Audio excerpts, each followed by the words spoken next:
Menteri Hak Asasi Manusia Natalius Pigai mengatakan pemulangan terpidana Veloso memperbaiki predikat hak asasi manusia Indonesia di Perserikatan Bangsa-Bangsa.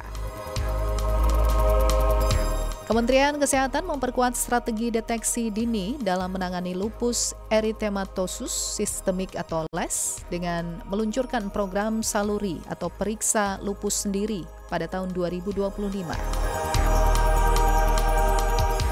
Direktur Utama LPPRRI I Hendrasmo dalam perayaan Natal 2024, LPPRRI menegaskan bahwa perayaan Natal adalah momen refleksi untuk memperkuat iman dan pelayanan pada masyarakat. Ia juga menyebut RRI memiliki misi mulia sebagai pembawa kabar baik dan damai sejahtera.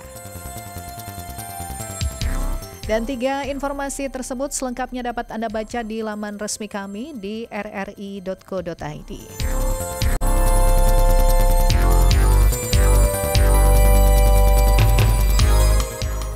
Pendengar, terima kasih Anda masih terus bersama Pro3 Radio Republik Indonesia. Di kesempatan sore hari ini, kami masih akan terus menemani Anda.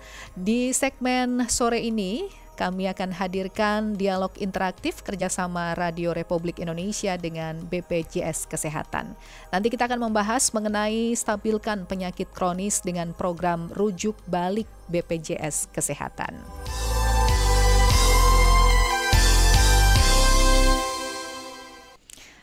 Pendengar, dalam beberapa tahun terakhir ini memang kalau kita lihat ya penyakit kronis seperti diabetes, kemudian hipertensi dan bahkan penyakit jantung, stroke ini terus meningkat angkanya di Indonesia. Nah, ini tentu menjadi tantangan besar bagi masyarakat karena membutuhkan perawatan yang tidak singkat ya, biasanya dalam jangka yang panjang dan berkelanjutan untuk memastikan kondisi pasien ini tetap stabil.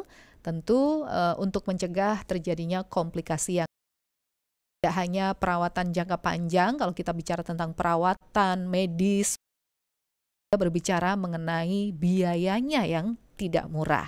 Nah, beruntung bagi Anda, masyarakat Indonesia yang sudah menjadi peserta BPJS Kesehatan, karena bisa memanfaatkan layanan dari BPJS Kesehatan ini untuk membantu pengobatan atau biaya pengobatan perawatan jangka panjang yang dialami akibat penyakit-penyakit kronis tersebut. Nah, salah satunya dengan program Rujuk Balik BPJS Kesehatan. Apa sih sebetulnya program Rujuk Balik BPJS Kesehatan? Nanti kita akan membahas bersama sore hari ini, dan nanti kami juga akan undang Anda pendengar setia Pro3 RRI dan juga para penonton YouTube kami ya, karena sore hari ini kami juga live di YouTube Pro3 News. Anda nanti yang ingin bergabung menanyakan kepada narasumber kami dari BPJS Kesehatan atau sedikit bercerita mungkin pengalaman Anda selama ini memanfaatkan program BPJS Kesehatan, Anda bisa ikut juga sampaikan pertanyaannya melalui live chat ya, kolom chat yang ada di YouTube atau menghubungi layanan telepon Pro3 021 352 3172 dan 021 384 4545. Dan langsung saja pendengar, kita akan menyapa Ibu Lili Kresnowati. Beliau ini adalah Direktur Jaminan Pelayanan Kesehatan BPJS Kesehatan. Selamat sore Bu Lili. Sudah sore. Hadir di studio Pro3. Terima kasih Ibu. Terima kasih. Baik, ini kita berbicara mengenai program Rujuk Balik BPJS Kesehatan. Ya. Sebetulnya ini program apa dari BPJS Kesehatan sehingga manfaat dari program ini bisa diketahui oleh masyarakat? Ya, jadi program rujuk balik atau kita singkatnya sebagai PRB ini adalah program layanan BPJS Kesehatan untuk pasien-pasien dengan penyakit kronis yang namun sudah mencapai kondisi stabil. Nah, ini bisa dia dikembalikan untuk mengakses layanannya di FKTP saja supaya lebih dekat aksesnya dan juga supaya tidak terlalu jauh mungkin ya untuk bolak-balik ke rumah sakit, apalagi di rumah sakit antriannya juga panjang, sehingga dengan memanfaatkan program rujuk balik ini peserta penyakit kronis BPJS Kesehatan bisa meneruskan pengobatannya di FKTP yang lebih mudah aksesnya dan bisa terjaga terus pengobatannya sehingga tidak putus obat gitu ya, untuk mencegah terjadinya komplikasi-komplikasi yang lebih lanjut. Jadi FKTP itu adalah fasilitas kesehatan tingkat pertama, bisa berupa puskesmas, klinik pratama, atau dokter layanan dokter praktek mandiri. Ya. Jadi tidak perlu harus ke rumah sakit iya. Ya. Jadi begitu dia sudah terkendali, biasanya setelah 3 bulan mungkin ya, itu dia akan dikembalikan ke FKTP. Nanti cukup kontrolnya di FKTP, termasuk mendapatkan obat-obat kronisnya, pemeriksaan laboratoriumnya itu bisa juga di FKTP yang tersedia. Nah kemudian nanti kalau sewaktu-waktu dia diperlukan nanti oleh FKTP-nya akan dirujuk kembali ke rumah sakit. Oke, berarti ini penyakit kronis ya? Penyakit kronis misalnya hipertensi, kita sebetulnya ada 9, termasuk juga lupus eritematosus itu tadi. Ya. Dan itu kan memang membutuhkan pengobatan yang terus menerus ya. Nah, kesiapan FKTP bagaimana, Bu Lili? Ya, jadi saat ini memang ada beberapa FKTP yang sudah memiliki namanya instalasi yang bisa melayani obat-obat kronis yang jangka panjang. Kemudian beberapa FKTP juga memiliki laboratorium kliniknya sehingga dapat dilakukan pemeriksaan misalnya gula darah sewaktu, gula darah puasa, atau beberapa pemeriksaan kimia darah. Kemudian juga bisa mendapatkan obat tadi jangka panjang. Nah kemudian nanti kalau dia diperlukan untuk kembali lagi mungkin untuk monitoring status komplikasi dan sebagainya, baru diberikan lagi rujukan untuk ke rumah sakit. Nanti kalau udah stabil kembali lagi ke FKTP, demikian seterusnya. Jadi yang memvonis kondisi stabil itu dari dokter di rumah sakit ya. Jadi kalau FKTP ini puskesmas atau klinik mengirimkan atau merujuk pasien ke rumah sakit, di sana nanti diperiksa oleh dokter, dapat obat. Kemudian setelah dokter di rumah sakit maksudnya sudah merasa kondisi sini sudah tinggal maintenance aja gitu. Nah nanti dari rumah sakit akan mengirimkan kembali yang namanya rujuk balik kembali ke FKTP tempat dia asal mulanya. Karena kepesertaan JKN itu kan peserta terdaftar di FKTP dulu. Jadi kalau dia dalam kondisi tidak kegawat daruratan, dia akan mengakses FKTP dulu. Nanti kalau memang diperlukan pemeriksaan ke dokter spesialis gitu, dia akan dirujuk ke rumah sakit. Kalau sudah stabil, dia dikembalikan lagi ke FKTP-nya. FKTP artinya di tingkat pertama itu kan dari sisi fasilitas juga semuanya berarti harusnya standar semua ya, semua betul. Sudah jadi sama sebetulnya kalau tinggal melanjutkan obat tidak ada kan, maksudnya begini, penanganannya kan hanya meneruskan yang dari dokter spesialis, hanya itu aja. Dan mungkin ada beberapa pemeriksaan rutin, misalnya kalau hipertensi dia cukup ditensi, kemudian pemeriksaan gula darah tadi bisa dilakukan di laboratorium. Kontrol ya, lebih ke kontrol. Iya, lebih ke kontrol, maintenance dan memastikan obatnya tidak putus gitu tadi. Kemudian untuk FKTP yang memang belum memiliki tadi instalasi farmasi yang memadai atau dia belum punya laboratorium klinik sendiri, dia bisa bekerja sama dengan namanya jejaring, apotek PRB dan laboratorium yang sudah bekerja sama dengan BPJS Kesehatan gitu. Jadi misalnya klinik ini tidak memiliki fasilitas, dia punya jejaring laboratorium yang sudah bekerja sama dengan kami. Jadi nanti dia tinggal periksa gitu. Yang penting bahwa setiap peserta JKN atau pasien ini menjadi tanggung jawab klinik pratama atau FKTP tadi, puskesmas, untuk di maintenance gitu, untuk dijaga terus kondisi penyakitnya agar tetap terkendali, tidak putus obat gitu ya. Harus pemeriksaan tidak terjadi komplikasi yang lebih berat dan seterusnya. Yang pasti manfaatnya salah satunya memudahkan masyarakat karena mobilitasnya kan tidak jauh betul. Ya kalau kita ke rumah sakit ya. Iya, harapan kami FKTP itu kan biasanya kita dipilihkan atau peserta boleh memilih yang terdekat dengan rumah atau dengan tempat kerja. Jadi mereka boleh memilih yang aksesnya lebih mudah, dan biasanya di FKTP antriannya tidak sebanyak kalau di rumah sakit. Ya. Kemudian kemungkinan tertular penyakitnya juga jadi lebih kecil kan dibanding dengan rumah sakit. Jadi itu aja, secara kepraktisan, secara tadi kemudahan akses itu akan kami harapkan lebih mudah diakses di FKTP. Jadi ini menguntungkan juga ya untuk masyarakat terutama yang menderita penyakit kronis peserta betul. BPJS. Betul. Nah kalau dari BPJS kenapa harus menghadirkan layanan ini, program ini ya? Ya karena sebetulnya kami itu kan menerapkan preventif dan promotif lebih banyak ya. Jadi mencegah itu lebih baik daripada mengobati. Nah, pasien-pasien dengan penyakit kronis ini harus dipastikan dia minum obat secara rutin, kemudian dia tadi diperiksa laboratoriumnya secara rutin sehingga tidak terjadi komplikasi lebih lanjut dari penyakitnya. Nah, itu sebetulnya untuk alasan itu, karena gini, BPJS Kesehatan memang menjamin obatnya, tetapi kan ongkos transportasinya dan kerepotan-kerepotan yang muncul kalau harus ke rumah sakit itu tidak bisa kita jaminkan. Sehingga kami berharap dengan menyediakan fasilitas ini di tempat yang lebih terjangkau aksesnya, maka peserta JKN ini dapat memastikan tadi pengobatan rutinnya bisa berjalan dengan baik, pemeriksaan laboratoriumnya bisa dengan rutin, sehingga bisa mencegah terjadinya komplikasi-komplikasi lebih lanjut, kira-kira itu. Nah, sekarang kita berbicara mengenai layanan program rujuk balik ini untuk penyakit apa saja? Jenis kategorinya kan tadi penyakit kronik begitu ya?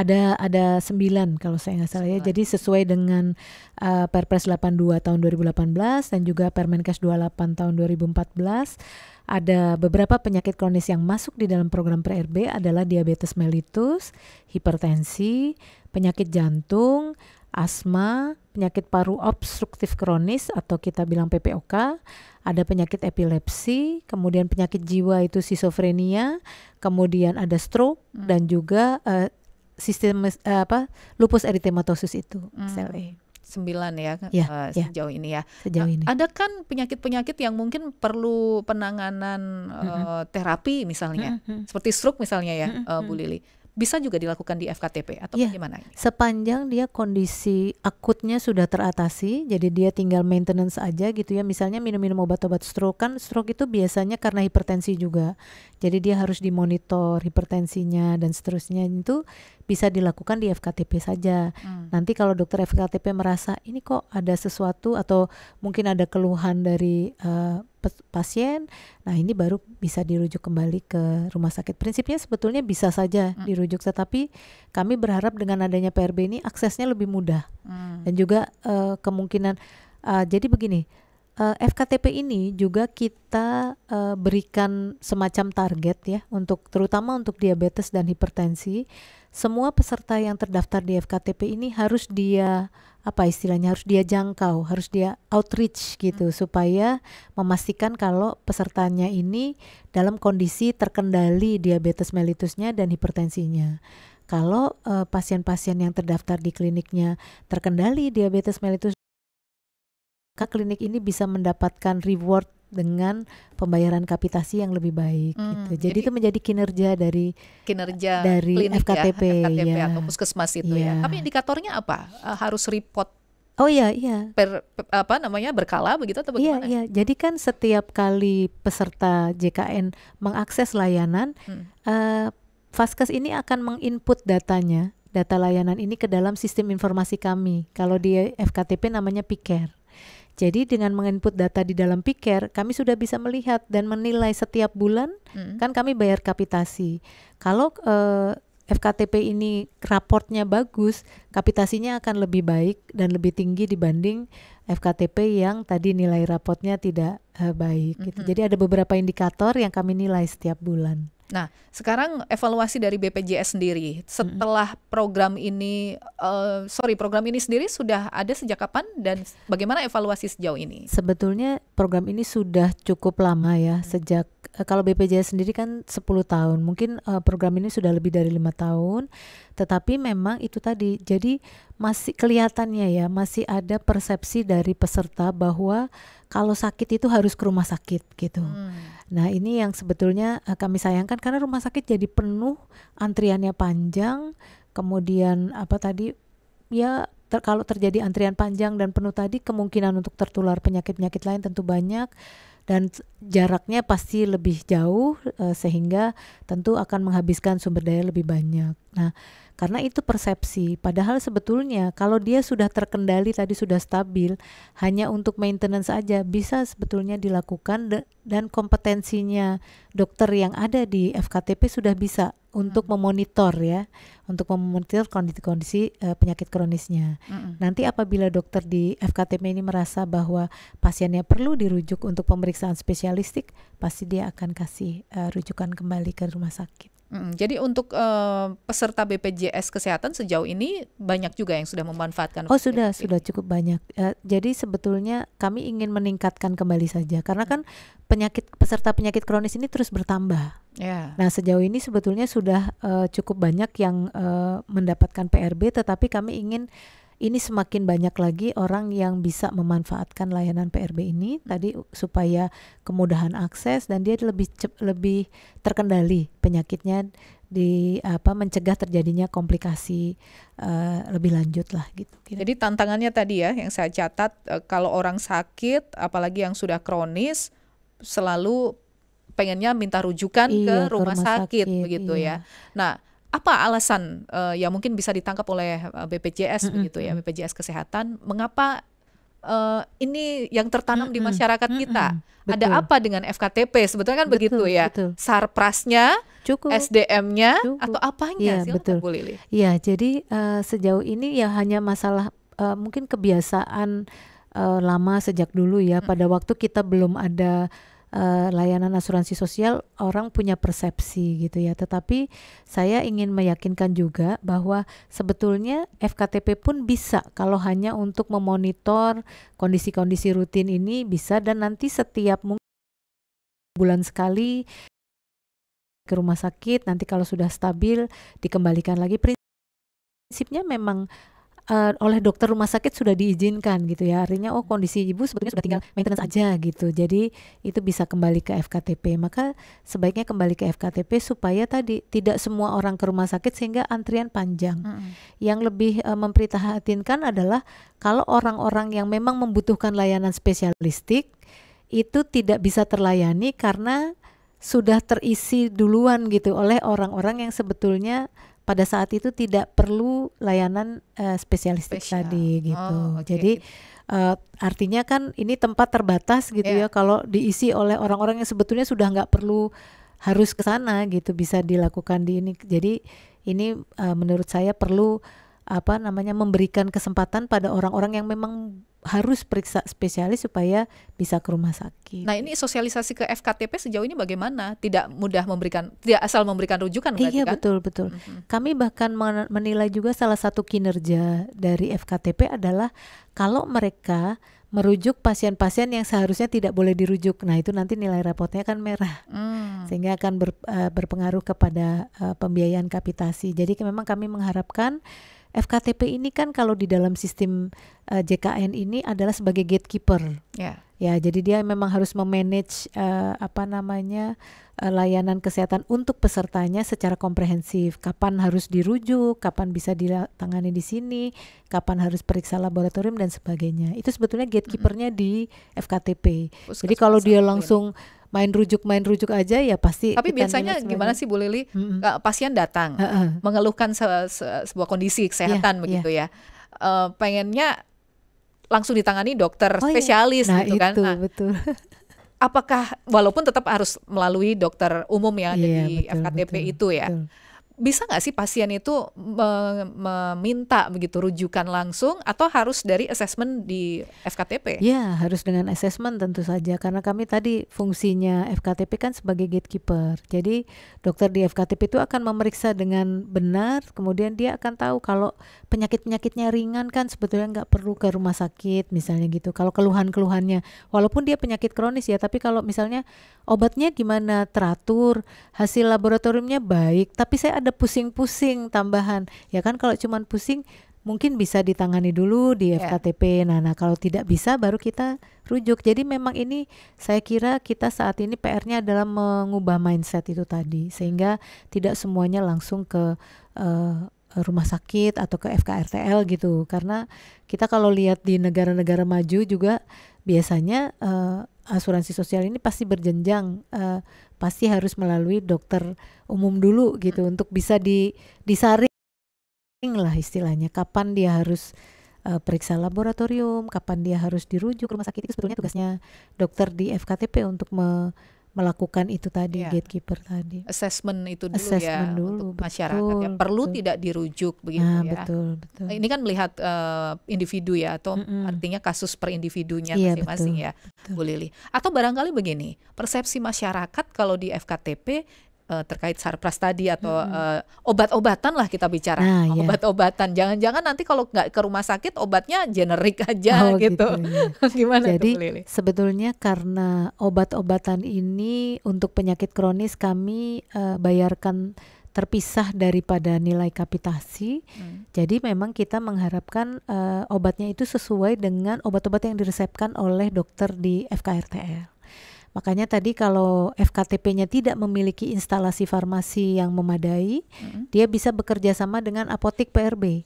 Apotek yang sudah kita kerjasama langsung dan dia memang mempunyai kemampuan menyediakan obat-obat untuk penyakit kronis tadi. Jadi bentuknya apa? Resep aja? Iya, resep. Jadi dia bisa resep. Kadang-kadang begini, apoteknya yang mengantar ke FKTP bisa juga. Jadi atau mengantar ke rumah bahkan. Jadi itu tergantung dari FKTP-nya memang. Kalau FKTP-nya bagus, dia kadang-kadang punya instalasi farmasi sendiri, punya laboratorium sendiri, atau kalau dia tidak punya, dia akan bekerja sama dengan jejaring apotek jejaring dan laboratorium jejaring yang bekerja sama dengan BPJS Kesehatan. Oke. Kita nanti lanjut lagi, Bu Lili. Ini semakin menarik. Barangkali pendengar ada yang pernah juga mendapati pengalaman begitu ya, memiliki pengalaman ketika berkunjung atau berobat ke klinik atau fasilitas kesehatan tingkat pertama di sekitar Anda dan membutuhkan rujukan, tapi mungkin disarankan untuk tidak dirujuk. Nah, mungkin bisa diceritakan kan, begitu ya. Tadi karena assessment dari dokter yang ada di FKTP ya, ini yang menjadi dasar apakah akan dikeluarkan surat rujukan atau tidak, tetap mendapat penanganan di FKTP. Silakan pendengar, nanti Anda bisa bergabung menghubungi layanan 352 3172 021 384 4545 atau melalui layanan WhatsApp di 081 399 399 888. Nanti kami akan hadirkan sambungan perbincangannya ya setelah kita break sebentar. Memori kolektif Soeharto. Indonesia percaya bahwa kita memiliki dasar-dasar bersama yang kuat ke arah itu. Yang saya maksudkan adalah dasar sila Bandung kita telah menjadi kebulatan tekad bangsa-bangsa Asia Afrika sejak 15 tahun yang lalu.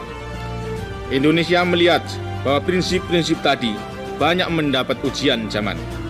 Dan Indonesia bertekad melaksanakannya justru karena prinsip-prinsip tadi memang untuk menjawab ujian zaman itu. Tidak perlu diragukan bahwa Indonesia tetap menjunjung tinggi dasar sila Bandung itu menurut huruf dan semangatnya. Politik luar negeri Indonesia yang bebas aktif dan non-aligned tetap dijalankan. Non-alignment Indonesia justru untuk menjamin politik luar negeri bebas aktifnya. Dan bebas aktif yang dianutnya tidak berarti steril atau bertopang dagu terhadap masalah-masalah internasional. Dengan latar belakang itulah, Indonesia memprakarsai konferensi Menteri-Menteri Luar Negeri baru-baru ini di Jakarta mengenai masalah Kamboja. Ini adalah potongan pidato Soeharto ketika menjabat sebagai Presiden Republik Indonesia di markas PBB pada tahun 1970, mempertegas tentang sikap negara Republik Indonesia atas politik luar negerinya, bebas aktif, sebagai representasi dasar sila Bandung yang dihasilkan sebelumnya dengan negara-negara keanggotaannya pada tahun 1955.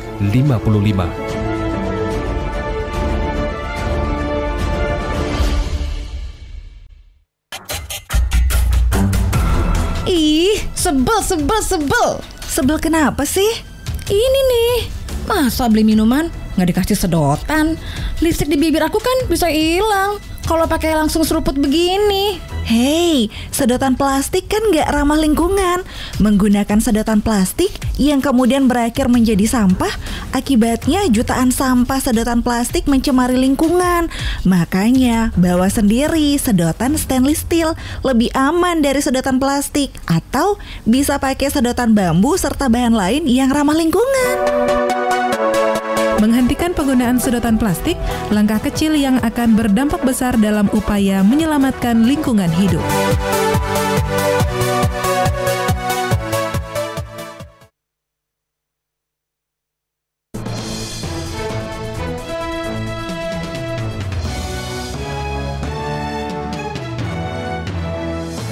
Pro 3, Jaringan Berita Nasional. Pendengar, kita lanjutkan kembali perbincangan bersama dengan BPJS Kesehatan. Kami masih akan lanjutkan kerjasama RRI dan BPJS Kesehatan bersama dengan Direktur Jaminan Pelayanan Kesehatan dari BPJS Kesehatan, Ibu Lili Kresnawati.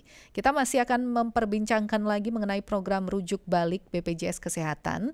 Anda yang ingin bertanya langsung silahkan bisa menghubungi layanan telepon kami 021 352 3172 021 384 4545. Tadi sudah disampaikan oleh Ibu Lili, prinsipnya adalah memudahkan masyarakat supaya nggak repot bolak-balik ke rumah sakit, tapi mendapatkan penanganan yang sama kualitasnya, sama kualitasnya dengan hanya mendatangi klinik atau puskesmas di mana Anda terdaftar, begitu ya. Nah, beda tidak dengan, atau gini, kita bicara tentang tahapan ini, Bu Lili, langkah-langkahnya seseorang yang akan memanfaatkan layanan rujuk balik ini dengan ketika kita berobat seperti biasa. Oh, sebetulnya tidak ada bedanya ya. Jadi memang tahapan yang benar, prosedur kalau peserta JKN ingin memanfaatkan layanan kesehatan, kalau dia penyakitnya bukan penyakit kegawat daruratan,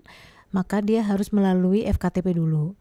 Jadi dia akan mengeluhkan tadi apa masalahnya, nanti oleh dokter di FKTP akan dilakukan screening tadi ya, maksudnya pemeriksaan untuk memastikan ini kasusnya bisa ditangani cukup di FKTP atau memang membutuhkan layanan spesialistik di rumah sakit atau FKRTL. Nah, kalau dia membutuhkan layanan di rumah sakit, dia akan dikasih surat rujukan ke rumah sakit untuk dilakukan pemeriksaan. Nah, nanti di rumah sakit ya tergantung dokternya. Kalau dia bilang, oh ini cukup satu kali datang sudah bisa kembali lagi ke FKTP, dia kembalikan, namanya program rujuk balik tadi. Tapi kalau penyakit kronis itu biasanya dia akan maintenance dulu gitu ya, dipertahankan mungkin antara 1-2 bulan setelah dokter menyatakan oh kondisinya sudah stabil, sebetulnya tinggal ibu melanjutkan minum obat. Nah ini maka oleh dokter di FKRTL atau di rumah sakit akan diberikan pengantar rujuk balik, namanya dikembalikan lagi ke FKTP tempat dia pertama kali dirujuk tadi ke rumah sakit ya. Nah nanti di FKTP inilah tugasnya dokter di FKTP untuk melakukan kelanjutan dari obat tadi, minum obatnya. Jadi resepnya sama dengan yang di rumah sakit tadi. Kemudian pemeriksaan laboratorium, ada edukasi, mungkin kalau pasien kan waktu untuk ngomong dengan dokter mungkin sedikit terbatas. Nah, makanya kalau di FKTP dia bisa konsultasi lebih lanjut terkait penyakitnya itu akan lebih leluasa di FKTP. Kemudian kalau dia punya aplikasi mobile JKN, dia juga bisa chat saja sama dokternya. Jadi kadang-kadang kalau belum sempat datang ke Vaskes, maka peserta ini bisa melakukan komunikasi namanya telekonsultasi dengan dokter, dan itu tetap tercatat di dalam sistem informasi kami. Jadi tercatat juga sebagai kinerja dari FKTP. Jadi sebetulnya tidak hanya saat pasien datang, telekonsultasi pun sudah kita catatkan sebagai performance dari FKTP dalam rangka menjaga pasien-pasien dengan penyakit kronis tadi. Tapi khusus untuk mereka-mereka yang harus mendapatkan perawatan jangka panjang seperti penyakit kronis saja, atau penyakit pasien-pasien biasa sama mendapat layanan prosedurnya. tele itu? Iya, bisa. Tele apa? Telekonsultasi. Telekonsultasi yang Iya, konsultasi dan bisa itu lewat free. telepon. Ya, dan itu free, tidak ada biaya. Telepon atau apa? WhatsApp Boleh, atau boleh WhatsApp, boleh lewat aplikasi tadi, aplikasi mobile JKN tadi juga ada pakainya chatting pulsa. ya? Chatting. Di aplikasi. Bahkan bisa kirim foto. Misalnya kita sakit kulitnya seperti ini, ya difoto aja terus kirim ke dokter. Dok, kalau gini nih enaknya diapain? Apa kompres dulu atau apa gitu. Nanti kalau dokter bilang ya kalau ini udah waktunya ibu ke vaskes saja, nanti kami kasih obat. Nah, baru dia datang. Jadi bisa, Bu. Pada situasi COVID dulu, pasien-pasien yang isolasi mandiri bisa memanfaatkan fitur telekonsultasi ini untuk memonitor memonitor penyakitnya itu kepada dokter gitu. Cukup telekonsultasi aja, dan itu bagian dari layanan JKN, tidak ada biaya tambahan. Oke.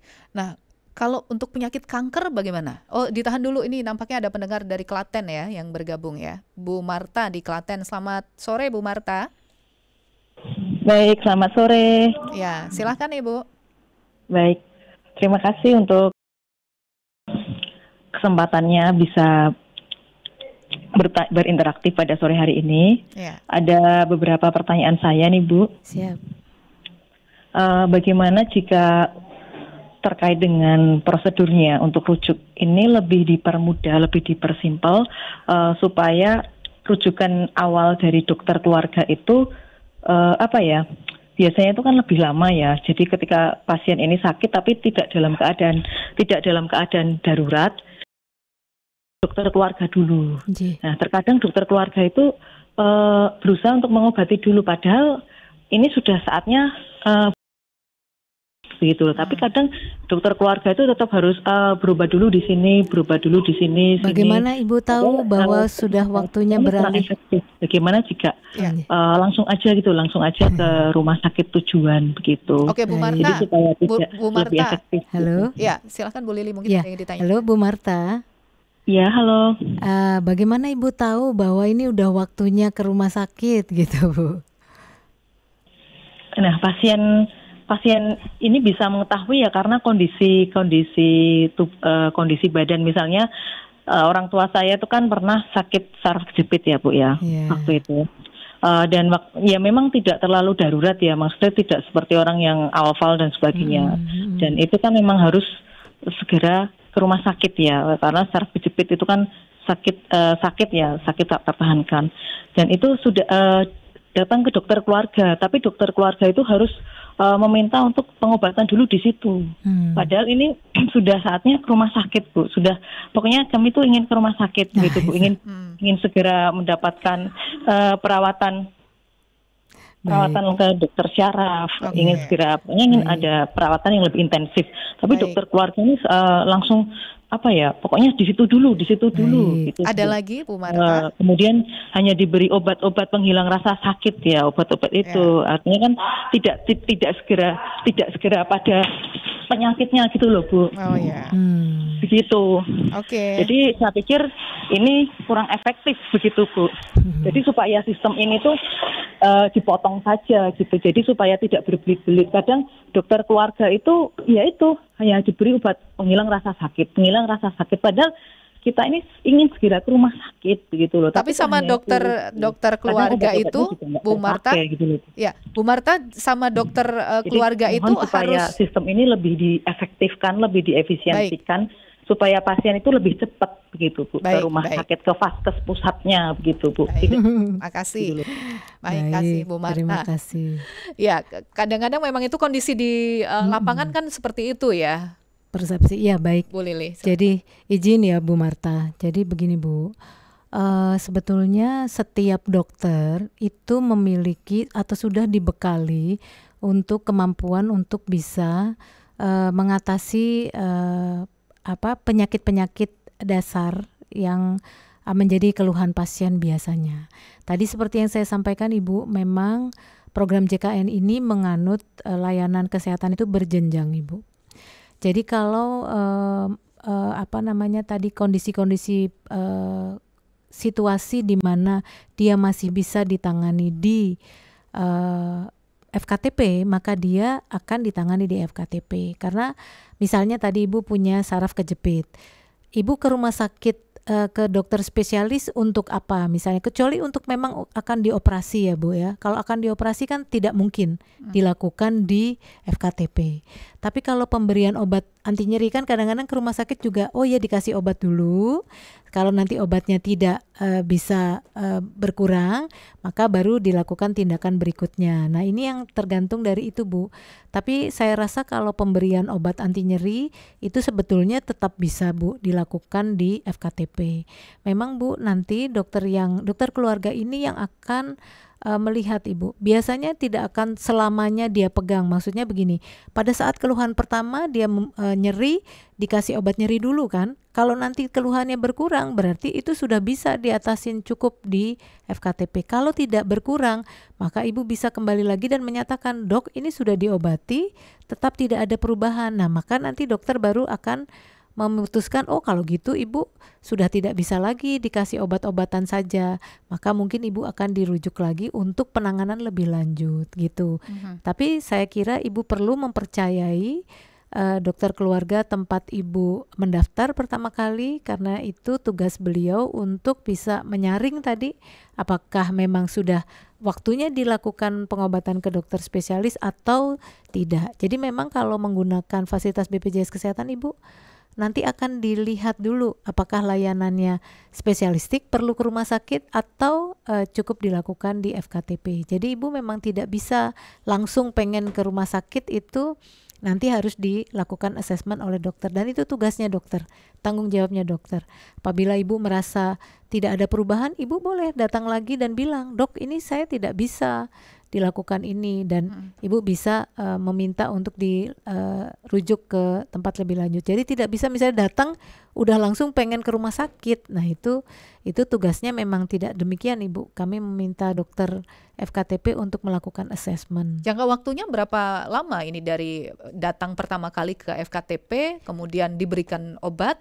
Terus sebetulnya tidak ada patokan waktu yang spesifik Bu, tergantung dari kondisi penyakitnya. Kalau kondisi penyakitnya berat banget ya mungkin pagi dapat obat, sorenya memang masih kesakitan berat, bisa saja ya? Iya, bisa saja dia kembali lagi sorenya atau bagaimana. Tapi istilahnya kita itu melakukan penanganan adalah sesuai indikasi medis. Jadi ibaratnya kalaupun pasien merasa ini kayaknya udah luar biasa banget, tapi kita punya cara untuk mengukur, misalnya kayak panas ya, mungkin kita udah panik, saya udah panas tinggi banget gitu, tapi kita kan punya alat ukur untuk Bu, ini panasnya masih sekian gitu. Jadi maka untuk kasus kedaruratan medis pun kita harus menyerahkan pada dokter untuk memutuskan ini gawat darurat betul atau tidak, penanganannya seperti apa atau tidak gitu. Karena pasti setiap dokter itu sudah punya kemampuan untuk bisa mengatasi penyakit itu tadi, kondisi-kondisi KTP. Nah, kalau dia tidak punya sarananya atau tidak punya kompetensinya, maka dia perlu merujuk ke spesialistik. Gitu ya Ibu Marta, mudah-mudahan bisa dipahami. Kami mohon maaf, tapi memang rujukan atau layanan JKN ini dilakukan secara berjenjang, mulai dari FKTP baru ke FKRTL Bu. Oke. Terima kasih. Apalagi kalau dalam kondisi kedaruratan misalnya penyakit jantung. Kalau sedang anfal kan tetap bisa aja bisa. Nah, kalau kedaruratan tidak perlu ke FKTP, dia bisa langsung ke FKRTL saja gitu. Ini yang dimaksud rujuk balik ini justru yang tidak dalam kondisi sedang anfal ya? Iya, sudah dalam kondisi stabil. Sudah terkendali gitu ya, tinggal melanjutkan obat dan pemeriksaan-pemeriksaan, nah itu bisa dikembalikan ke FKTP. Baik, tadi sempat saya ingin menanyakan mengenai penyakit kanker. Kanker ini kan juga terapinya harus bolak-balik juga, kemo segala macam ya. Bagaimana penanganannya? Kita akan lanjutkan setelah kita simak dengan informasi sekilas berikut ini. Kilas Berita. Kilas Berita. Menteri Pendidikan Dasar dan Menengah Abdul Muti mengatakan pihaknya siap berkolaborasi dengan Kementerian Desa dan Pembangunan Daerah Tertinggal untuk mengimplementasikan kebijakan wajib belajar 13 tahun. Mendikdasmen Abdul Muti menerangkan kolaborasi tersebut diperlukan untuk memastikan setiap satu desa memiliki satu satuan pendidikan taman kanak-kanak atau TK.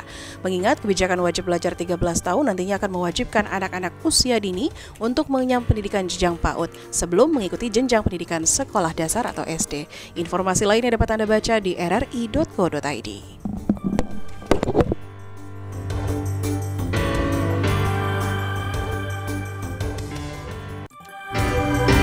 Kilas Berita Pro 3 Jaringan Berita Nasional.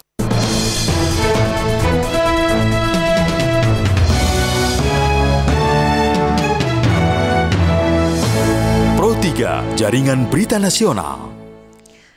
Ya, kita sudah masuki segmen terakhir untuk sore hari ini bersama dengan BPJS Kesehatan. Masih akan dilanjutkan berbincang kembali bersama Bu Lili dari BPJS Kesehatan. Ini ada beberapa WhatsApp dari pendengar Bu Lili. Ya. Pak Mas Hudi yang berusia 65 tahun. Penyakit sudah komplikasi, kalau berobat ke puskesmas ada keluhan langsung dirujuk ke rumah sakit dan selama ini lancar, tidak berbelit-belit dan bersyukur begitu. Ya. Ada tanggapan dulu dari terima Pak kasih. Terima kasih Bapak siapa tadi? Pak Mas Hudi. Ya. Terima kasih sudah menggunakan layanan JKN. Jadi Pak, memang kalau sudah komplikasi, sudah kondisinya berat, barangkali memang dokter puskesmasnya merasa tidak akan bisa dilayani di puskesmas sehingga bisa langsung dirujuk ke rumah sakit. Jadi intinya memang kalau kebutuhannya sudah harus dilayani di rumah sakit, maka bisa diberi rujukan. Tapi lebih kalau cepat, nanti lebih baik ya. Betul, Gitu ya. kalau dia kondisinya masih bisa diatasi di FKTP, biasanya dokter FKTP akan mencoba mengatasi dulu, baru kalau tidak bisa diatasi baru dikirim ke rumah sakit. Kira-kira gitu. Ibu Ana di Jakarta, jika mau pindah tempat rujukan rumah sakit, apakah bisa? Langkah-langkahnya seperti apa? Misalnya tadi bapak saya sudah dirujuk di rumah sakit A, tapi pengen pindah ke rumah sakit lain. Baik, jadi itu juga rujukan ini nanti dikoordinasikan di Vaskes primer atau Vaskes FKTP tadi tempat bapaknya ibu terdaftar gitu ya. Jadi tadi misalnya sudah dirujuk ke rumah sakit A, ini rujukannya sudah digunakan atau maksudnya belum digunakan tetapi pindah. Nah itu nanti dikonsultasikan dengan dokter di FKTP. Biasanya prinsipnya begini Bu, rujukan itu adalah sesuai dengan indikasi medisnya. Misalnya ibu membutuhkan layanan penyakit dalam. Nah nanti oleh puskesmas itu atau oleh FKTP akan dicarikan dokter penyakit dalam di rumah sakit yang ingin dituju. Biasanya peserta boleh juga memilih, misalnya penyakit dalam tuh ada di rumah sakit A, B, C. Nah ibu pengennya di rumah sakit yang mana gitu, atau jam berapa, layanan sore apa layanan pagi, karena di tempat di pilihan rujukan itu kan dokternya praktek pagi, ada yang praktek sore. Nah itu nanti sebetulnya bisa saja memilih sepanjang memang tersedia kapasitasnya. Maksudnya ada dokter-dokter tertentu yang pasiennya rame banget gitu, kita mau milih dokter itu sudah penuh terus gitu jadwalnya, karena kan kita pesen ya, istilahnya kita daftar gitu. Kalau daftarnya sudah penuh, dia kan prakteknya paling sehari 2 jam misalnya. Kalau 2 jam hanya mungkin 20 orang atau 30 orang gitu. Nah kalau sudah penuh daftarnya, jadi tidak bisa mendaftar ke situ gitu. Jadi ibu pilih lagi yang lain. Nah itu dikonsultasikan di FKTP-nya Bu, karena biasanya ada daftar tempat rujukan yang mana yang mau dipilih. Tapi sesuai dengan bisa ya pindah bisa rumah sakit rujukan. Bisa gitu. Tadi tergantung tadi dengan kompetensinya tadi. Memang yang tidak bisa tuh lompat gitu. Misalnya ini sebetulnya ke penyakit dalam aja, tapi saya maunya ke rumah sakit jantung langsung gitu ya, padahal kita belum tahu penyakitnya ini jantung atau bukan. Nah itu biasanya kita Bu periksa dulu ke dokter penyakit dalam. Kalau memang nanti dirasakan sudah pasti ini kondisinya jantung, baru kita ke rumah sakit jantung, kira-kira begitu. Nah kadang-kadang pasien yang nggak ngerti kan, saya maunya ke rumah sakit jantung, tapi kalau dokter FKTP-nya merasa, lah ini kan belum tentu langsung ke sana, ini ke sini dulu, nanti baru akan dilanjutkan gitu kira-kira ya. Ya, yang tahu ya dokter yang menangani ya, begitu ya. Ya, percayakan Bapak Ibu, percayakan pada dokter. Nah, juga begini, Bapak Ibu kan mendaftar ke FKTP tempat Bapak Ibu terdaftar. Kalau Bapak Ibu tidak suka FKTP-nya, Bapak Ibu boleh kok pindah ke FKTP lain yang dirasakan layanannya lebih baik atau fasilitas lebih juga gitu ya. Jadi kita bisa memindahkan, kecuali yang penerima bantuan iuran yang dari pemerintah atau pemberi kerja, itu kadang-kadang memang oleh kantornya harus di klinik tertentu. Tetapi kalau ibu yang mandiri itu atau yang ASN tadi, itu Bapak Ibu bisa memilih vaskes yang dan lewat aplikasi saja juga sudah bisa, lewat aplikasi sudah bisa. DKN Mobile. Nah, tadi yang masih belum sempat dijawab ya, betul, yang kanker kan tidak ada dalam daftar 9 penyakit tadi. Karena kanker itu tidak mungkin dilakukan di FKTP. Jadi kalau dia kemoterapi atau mungkin ada pemeriksaan PET scan atau CT scan-nya mestinya harus dilakukan di rumah sakit. Sehingga pasien-pasien kemoterapi, justru kami membuat pasien kemoterapi itu kita namanya simplifikasi rujukan. Artinya dia tidak harus kembali ke FKTP untuk melanjutkan pengobatan sampai dia selesai cure-nya. Jadi misalnya kayak kemoterapi kan harus 10 kali tuh. Nah, selama 10 kali itu dia tidak perlu minta rujukan di FKTP. Dia bisa langsung di rumah sakit yang tempat dia biasanya. Itu kita simplify rujukannya supaya pasien juga nggak bolak-balik. Gitu. Oke. Nah, dari penyakit-penyakit kronik yang ada, ini kan tadi baru 9 ya kalau tidak salah ya. Ke depan akan ada betul. Apa rencana? Kami sedang mengkaji apakah tadi seperti hemofilia atau thalassemia dan sebagainya. Tapi tentu ini membutuhkan pembahasan dengan Kementerian Kesehatan karena harus ditetapkan dulu oleh Kementerian Kesehatan dalam Permenkesnya gitu bahwa ini masuk rujuk balik gitu. Oh baik, jadi ini masih ada pembahasan dulu ya. Pembahasan dulu dengan tapi sejauh ini ada 9 tadi penyakit. 9 yang sudah dimasukkan dalam Permenkes tadi 28 tadi ya. Jantung, hipertensi, diabetes mellitus, kemudian PPOK, asma, skizofrenia, epilepsi, kemudian sistema lupus juga. Oke. Dan itu banyak ya penderita-penderita itu di Indonesia. Dan dia harus rutin kan, obatnya nggak boleh putus gitu ya. Baik. Bu Lili, terima kasih. Ini memberikan pencerahan ya untuk masyarakat, jadi supaya memahami alurnya, tidak langsung ujuk-ujuk pengen datang ke rumah sakit untuk dapat surat rujukan ya, tapi harus ditangani dulu memang oleh vaskes tingkat pertama ya, baik itu klinik maupun juga puskesmas ya. Terima kasih Bu Lili sudah hadir di studio Pro 3 RRI dan pendengar. Demikian tadi kita sudah berbincang. Boleh pesan sedikit untuk peserta. Nah, seluruh peserta JKN jangan lupa memastikan status kepesertaan Anda tetap aktif supaya sewaktu-waktu dibutuhkan ini dapat mengakses layanan JKN. Dan yang kedua, tetap jaga kesehatan karena menjaga kesehatan itu lebih penting daripada mengobati penyakit. Terima kasih. Itu dia Q-nya di situ ya. Terima kasih Bu Lili Kresnawati, Direktur Jaminan Pelayanan Kesehatan BPJS Kesehatan. Terima kasih juga untuk Anda yang sudah mendengarkan perbincangan kita sore hari ini. Kami telah hadirkan dialog interaktif kerjasama RRI dan BPJS Kesehatan.